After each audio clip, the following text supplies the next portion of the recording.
Hi friends, அஸ்ஸலாமு அலைக்கும். Welcome to Farani's kitchen. எல்லோரும் எப்படி இருக்கிறீங்க? நான் இன்றைக்கி ரமதான் ப்ரிப்ரேஷனுக்கு சாப்பாடு ஒன்றும் செய்யலை. சாப்பாடு செய்கிறதுக்கு மிச்சம் தேவையான ginger garlic paste, green chilli paste இதை செய்கிற மாதிரி காட்ட போகிறேன். வாங்க இதை எப்படி செஞ்சுக்கொள்கிறேன்றதை பார்ப்போம்.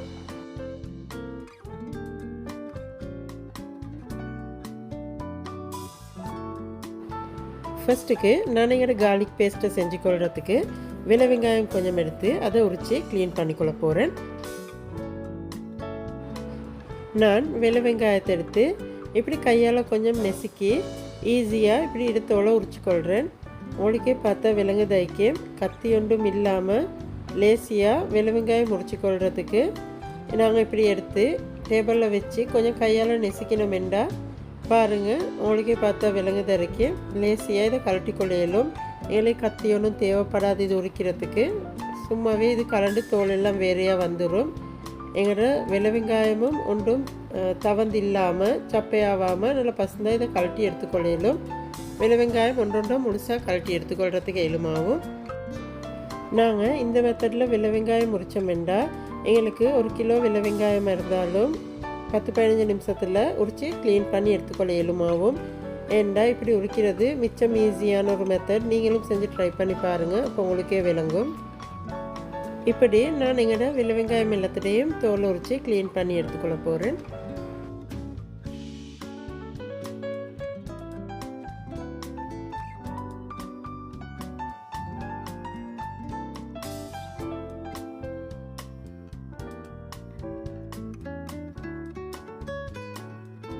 இப்படி எங்களோட வெள்ளை வெங்காயம் எல்லாத்தையும் தோல் உரித்து எடுத்துக்கிறேன். இப்போ நான் எங்கள்கிட்ட தோல் உரிச்சு கொண்ட கார்லிக் எல்லாத்தையும் நல்லா கழுவி தண்ணி வடியை வச்சு எடுத்துக்கொள்ள போகிறேன். எங்களோட கார்லிக் எல்லாம் இப்படி ஒரு தண்ணி பவுலில் போட்டு இதுக்கும் நல்லா கழுவி எடுத்துக்கொள்ளணும்.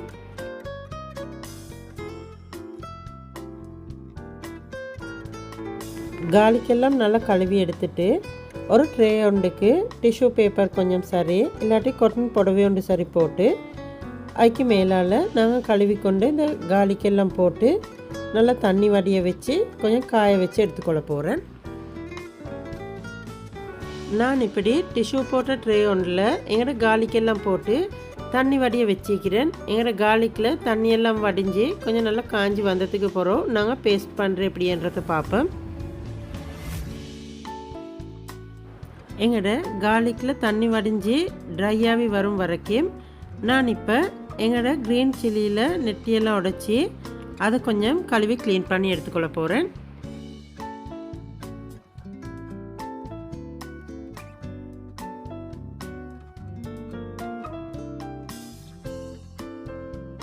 நான் இப்படி எங்களோட க்ரீன் சில்லியோட நெட்டெல்லாம் கழட்டி எடுத்துக்கிறேன்.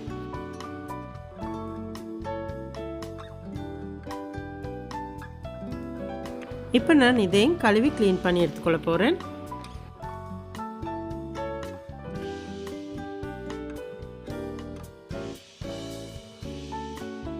எங்களோட க்ரீன் சில்லியும் இப்படி நல்லா தண்ணி பவுல் ஒன்றில் போட்டு கழுவிட்டு அதையும் நான் ஒரு பிளேட் ஒன்றில் டிஷ்யூ பேப்பர் போட்டு அந்த டிஷ்யூ பேப்பருக்கு மேலால் கழுவிக்கொண்டு எங்கள்கிட்ட க்ரீன் சில்லியெல்லாம் போட்டுக்கொள்கிறேன். க்ரீன் சில்லியிலையும் தண்ணி வடிஞ்சு கொஞ்சம் ட்ரையாகவே வரக்காட்டிலையும்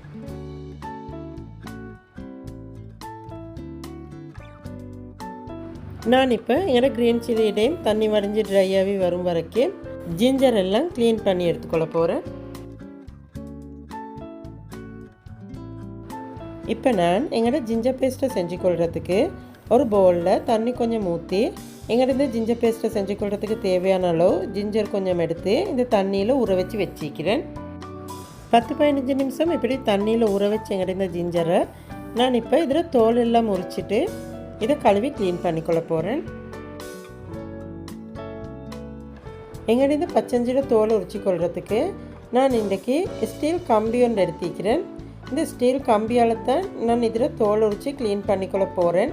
உங்களுக்கு விலங்குதைக்கும் வீடியோவில் காட்டுற மாதிரிக்கு நீங்கள் இந்த பச்சஞ்சியை கொஞ்சம் ஊற வச்சுட்டு இப்படி கம்பியால் தேய்ச்சிங்கண்டா அது தோல் எல்லாம் முறிஞ்சு வந்துடும்.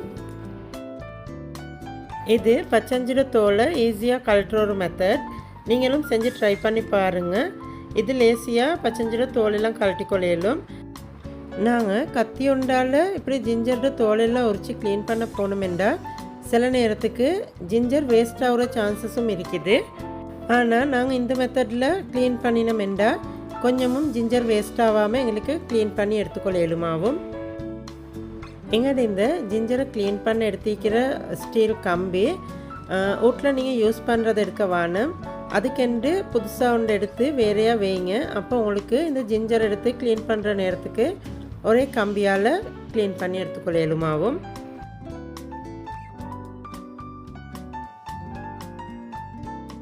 உங்களுக்கே பார்த்தா விலங்குதாய்க்கும் ஸ்டீல் கம்பியால் க்ளீன் பண்ணின எங்களோட ஜிஞ்சர் எப்படி இருக்குதுண்டு.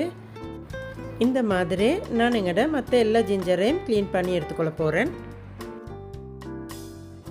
இப்படி எங்களோட பச்சஞ்சிட தோலெல்லாம் முறிச்சிட்டு நான் இதை தண்ணியில் போட்டு கழுவி இதையும் தண்ணி வடியை வச்சு எடுத்துக்கொள்ள போகிறேன்.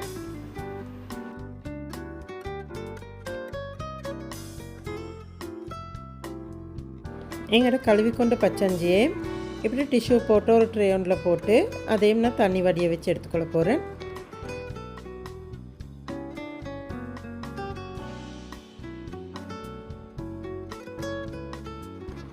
நான் எங்களோட ஜிஞ்சர் கார்லிக் க்ரீன் சில்லி மூணையும் கழுவி க்ளீன் பண்ணிவிட்டு தண்ணி வடிகிறதுக்கு டிஷ்யூ போட்டு ட்ரே ஒன்றில் போட்டு வச்சிக்கிறேன்.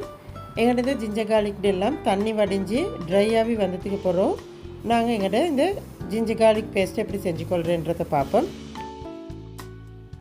இன்றைக்கி பேஸ்ட் பண்ணிக்கொள்கிற எங்களோட ஜிஞ்சர் கார்லிக் க்ரீன் சில்லி இதோட நான் நினச்சேன் இன்றைக்கி கருவேப்பிலையும் பவுடர் பண்ணுற மாதிரி எப்படின்னு காட்டுவோம் என்று. ஏனெண்டா மிச்சம் வீட்டில் கருவேப்பிலையை சும்மா சாப்பாட்டில் போட்டு தின்ன மாட்டாங்க. அதை எடுத்து வெளியே வீசிட்டு தான் தின்னுவாங்க. அப்படி தின்ன போக்கில் அந்த கருவேப்பிலையோட ஈக்கிற நல்ல இது எங்களோட உடம்புக்கு சேராது. ஆனால் நாங்கள் அப்படி இல்லாமல் கருவேப்பிலையை காய வச்சு பவுடர் பண்ணி சாப்பாட்டுக்கு போட்டோமெண்டா அந்த கருவேப்பிலையில் ஈக்கிற நல்ல ஹெல்த்தியான இது எங்களோட உடம்புக்கு வந்து சேரும். அதனால நான் நினச்சேன் இன்றைக்கி கருவேப்பிலையும் பவுடர் பண்ணிக்கொள்கிறேன் எப்படின்றதை காட்டுவோமெண்டு. இது உங்களுக்கும் ஹெல்ப்ஃபுல்லாக இருக்குமென்னு நினைக்கிறேன். நாங்கள் கடையில் வாங்கிட்டு வர கருவேப்பிலை கொஞ்ச நாள் ஆகப்போக்கில் காஞ்சி கலர் மாறிடும். அதனால நாங்கள் அதை காய்கிற அளவுக்கு இல்லாமல் கடையிலேருந்து கொண்டாடுற கருவேப்பிலை வேறையாக நெட்டு வேறையாக பிச்சு எடுத்துட்டு அதை கொஞ்சம் நல்லா கழுவிட்டு நாங்கள் இதை ஒரு ட்ரே ஒன்றில் போட்டு உங்களுக்கு வெளியே வெயிலில் வைக்கிறேன்டா வெயிலையும் வச்சு காய வச்சு கொள்ளையிலும். அப்படி இல்லாட்டி நல்லா தண்ணி வடிஞ்சதுக்கு போகிறோம். இதை ஃப்ரிட்ஜில் வச்சேன்டா ஃப்ரிட்ஜிலையும் அதில் பாட்டில் காஞ்சி வரும். நாங்கள் ஒன்றும் செய்ய தேவையில்ல. இது நான் 2 வீக் ஃப்ரிட்ஜில் வச்சு காய வச்சு எடுத்த கருவேப்பிலை. இது நல்லா காஞ்சி நல்லா இதாக இருக்குது. இது எங்களுக்கு ஈஸியாக பவுடர் பண்ணிக்கொள்கிறதுக்கு இயலும். எங்களுக்கு ஜிஞ்சர் கார்லிக் பேஸ்ட் செஞ்சு போடுறதுக்கு பாட்டில் தேவை. அதனால் நான் இந்த மாதிரி பாட்டில் எடுத்துக்கிறேன். நீங்களும் இந்த மாதிரி பாட்டில் எடுத்து அதை கொஞ்சம் நல்லா சுடு தண்ணியில் கழுவி நல்லா தண்ணி வடிய வச்சு கொஞ்சமும் தண்ணி இல்லாமல் நல்லா தொடச்சிட்டு எடுங்க. தண்ணி இருந்துச்சுண்டா எங்களோட ஜிஞ்சர் கார்லிக் பேஸ்ட் செய்கிறது அசடாவிரும். தண்ணி கொஞ்சமும் இல்லாமல் நல்லா தொடச்சி க்ளீன் பண்ணி எடுத்துக்கோங்க. வாங்க நாங்கள் இப்போ இந்த பேஸ்ட் எல்லாம் எப்படி செஞ்சுக்கொள்கிறேன்றதை பார்ப்போம். ஃபஸ்ட்டுக்கு நான் எங்களோட ஃபுட் ப்ராசஸர் எடுத்து அதில் தண்ணி கொஞ்சமும் இல்லாமல் நல்லா தொடச்சி க்ளீன் பண்ணி எடுத்துக்கிறேன். அதில் எங்களோட தண்ணி வடியை வச்சு எடுத்த கார்லிக் எல்லாத்தையும் போட்டுக்கொள்கிறேன்.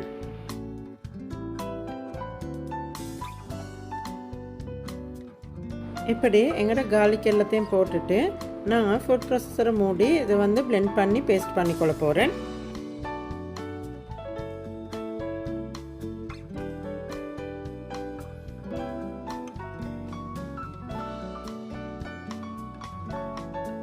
எங்களோட கார்லிக் கொஞ்சம் இப்படி பேஸ்ட்டாகி கொண்டு வரப்போக்கல நான் அதுக்கு உப்பு கொஞ்சமும் ஆட் பண்ணிக்கொள்ளுறேன். அதுக்கே ஆயில் கொஞ்சமும் ஆட் பண்ணிக்கொள்ளுறேன். ஆயிலையும் ஆட் பண்ணிவிட்டு நான் இதை ரிட்டர்ன் பிளெண்ட் பண்ணி பேஸ்ட் பண்ணி எடுத்துக்கொள்ள போகிறேன்.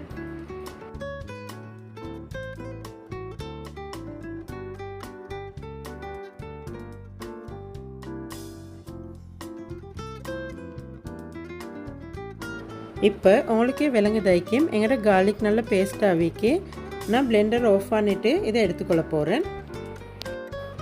பாருங்கள், உங்களுக்கே பார்த்தா விளங்குதாய்க்கும் எங்களோட கார்லிக் பேஸ்ட் நல்ல பேஸ்ட்டாகவே வந்திருக்குது. எங்களுக்கு இந்த அளவு பேஸ்ட்டாகவே போதும். நான் இப்போ இதை எடுத்து பாட்டிலில் போட்டுக்கொள்ள போகிறேன்.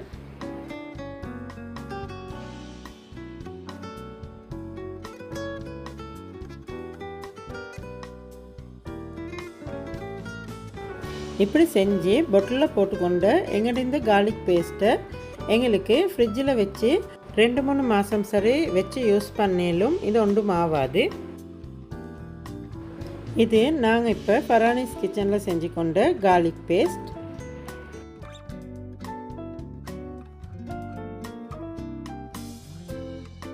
இப்போ நான் எங்களோட கார்லிக்கை பேஸ்ட் பண்ணினாட்டம் ஜிஞ்சரையும் பேஸ்ட் பண்ணி எடுத்துக்கொள்ள போகிறேன்.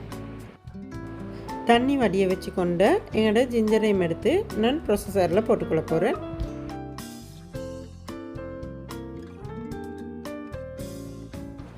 ஜிஞ்சரை போட்டுட்டு அதை இன்னும் கொஞ்சம் பேஸ்ட் பண்ணிக்கொள்ள போகிறேன். கார்லிக்கே மாதிரி தான். ஜிஞ்சருக்கும் பேஸ்ட்டாக கொண்டு வரப்போக்கில் பிளெண்டரை ஆஃப் பண்ணிவிட்டு நான் அதுக்கு உப்பு கொஞ்சமும் போட்டுக்கொள்கிறேன். இதுக்கே ஆயில் கொஞ்சமும் ஆட் பண்ணிக்கொள்கிறேன். ஆயிலே ஊற்றி இதை ரிட்டன் நான் பிளெண்ட் பண்ணி பேஸ்ட் பண்ணிக்கொள்ள போகிறேன்.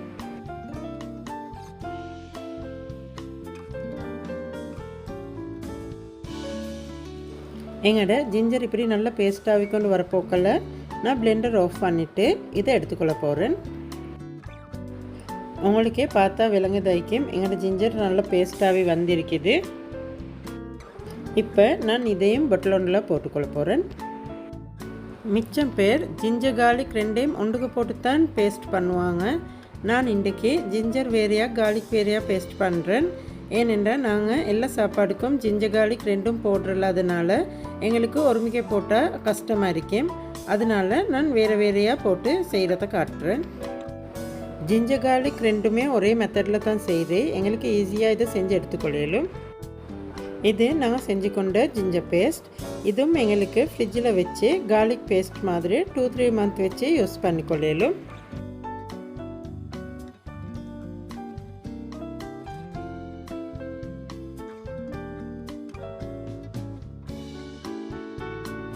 இப்போ நான் எங்களோட கிரைண்டிங் கப் கொண்டு எடுத்து அதில் எங்களோட காய வச்சு கொண்ட கருவேப்பிலையை போட்டு கொஞ்சம் கொஞ்சமாக அதை நான் தூள் பண்ணி எடுத்துக்கொள்ள போகிறேன்.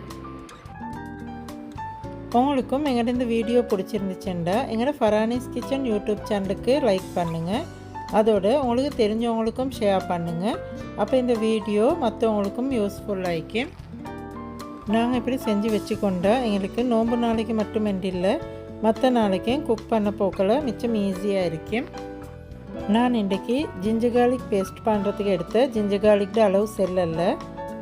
உங்களுக்கு தேவையான அளவு ஜிஞ்சர் கார்லிக் எடுத்து இந்த மெத்தடில் பேஸ்ட் பண்ணி செஞ்சு கொள்ளையிலும். நான் செய்கிற மெத்தட் தான் காட்டினேன். உங்களுக்கு தேவையான அளவு எடுத்து செஞ்சு கொள்ளையிலும். எங்களோட கருவேப்பிலை நல்லா தூளாகி கொண்டு வரப்போக்கில் நான் பிளெண்டர் ஆஃப் பண்ணிவிட்டு இதை எடுத்துக்கொள்ள போகிறேன். பாருங்கள், உங்களுக்கே பார்த்தா விளங்குதாய்க்கும் எங்களோட கருவேப்பிலை நல்லா தூளாக இருக்குது. நான் இதையும் கப்பொண்டில் போட்டுக்கொள்ள போகிறேன். நான் இதுக்கு கருவேப்பிலை மட்டும்தான் போட்டிக்கிறேன், வேறொன்றும் போடலை. வெறும் கருவேப்பிலையை மட்டும் போட்டு தூள் பண்ணி எடுத்துக்கிறேன். இப்படி கருவேப்பிலையும் நல்லா தூள் பண்ணி பாட்டிலொன்றில் போட்டு எங்களுக்கு ஸ்டோர் பண்ணி வச்சுக்கொள்ளும். இதை ஃப்ரிட்ஜில் வைக்கணுமென்று இல்லை, இதை ஃப்ரிட்ஜில் வைக்காமல் எங்களுக்கு வெளியேயும் வச்சுக்கொள்ளும். இது ஒன்றும் ஆகாது. இதையும் எங்களுக்கு 2-3 மாதம் வச்சு யூஸ் பண்ணிடலும். நாங்கள் இப்படி செஞ்சு வச்சு சாப்பாடு செய்ய போக்கல இதால் சாப்பாடுக்கு போட்டோமெண்டா கருவேப்பிலை தின்னாதவங்களுக்கும் கருவேப்பிலை திண்டுபடும்.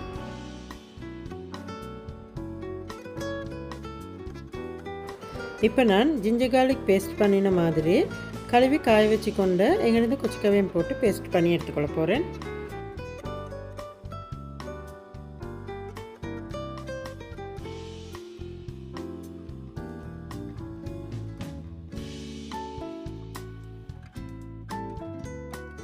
எங்களோட பச்சை கொச்சிக்காவும் கொஞ்சம் பேஸ்ட்டாகி கொண்டு வரப்போக்கில் நான் பிளெண்டர் ஆஃப் பண்ணிவிட்டு இது கொஞ்சம் உப்பும் போட்டுக்கொள்கிறேன். அதுக்கே ஆயில் கொஞ்சமும் ஊற்றிக்கொள்கிறேன். அதுக்கே மஞ்சத்தூள் கொஞ்சமும் போட்டுக்கொள்கிறேன். மஞ்சத்தூளையும் போட்டு ரிட்டன் நான் இதை பிளெண்ட் பண்ணி பேஸ்ட் பண்ணிக்கொள்ள போகிறேன்.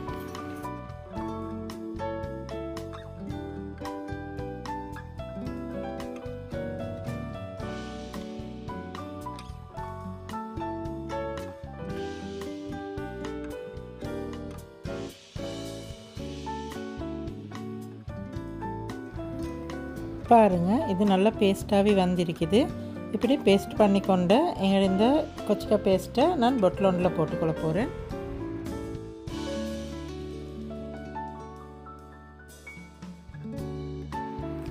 இப்படி பொட்டிலில் போட்டுக்கொண்ட இந்த கொச்சிக்காய் பேஸ்ட்டையும் ஃப்ரிட்ஜில் வச்சு 2-3 மந்த் யூஸ் பண்ணிக்கொள்ளையிலும் ஒன்றும் ஆகாது.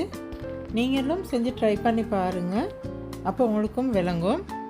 இப்படி செஞ்சு வச்சுக்கொண்டா எங்களுக்கு குக் பண்ண போக்களையும் ஈஸியாக இருக்கும். நீங்களும் இப்படி செஞ்சு பார்த்துட்டு உங்களோட கமெண்ட்ஸ் எங்களுக்கு சொல்லுங்கள்.